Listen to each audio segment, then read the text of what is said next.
C'est intéressant ce que vous dites justement sur l'arrivée des tablettes dans les salles de classe. L'autre manière aussi, une autre manière d'imaginer la salle de cours avec le mobilier.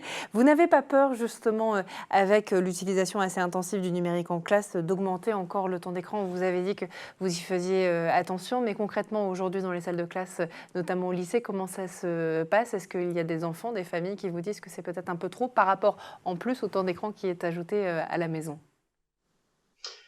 Alors, il y a toujours deux éléments. Le premier élément, c'est qu'il faut faire aussi beaucoup de pédagogie et d'explication auprès des parents d'élèves pour leur expliquer comment se passe une classe numérique, comment sont utilisés les outils et aussi les aider, on en revient à la formation, à accompagner leurs enfants dans l'usage de leurs outils. C'est un point clé.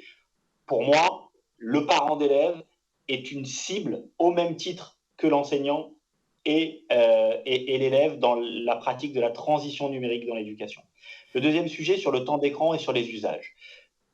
Aujourd'hui, sur 3 ans d'industrialisation, 2500 étudiants équipés, on constate à peu près 10 minutes globalement par cours d'utilisation du numérique. C'est-à-dire 1h30 par jour sur les temps de classe maximum de temps d'écran. C'est-à-dire que le numérique, l'ordinateur tel qu'il est constitué aujourd'hui, tel qu'il est réfléchi dans nos salles de classe, c'est un outil comme un autre qui est utilisé pour certains temps pédagogiques, qui est utilisé de manière assez régulière dans l'ensemble des matières. Ça, c'est un point qui est important. Je dirais autant dans des matières littéraires que dans des matières scientifiques, mais de manière, je dirais, très régulée. Et on constate, chiffre à l'appui, puisqu'on peut monitorer ces usages, 1h30 par jour, soit à peu près 10 minutes par classe, 10 minutes par cours.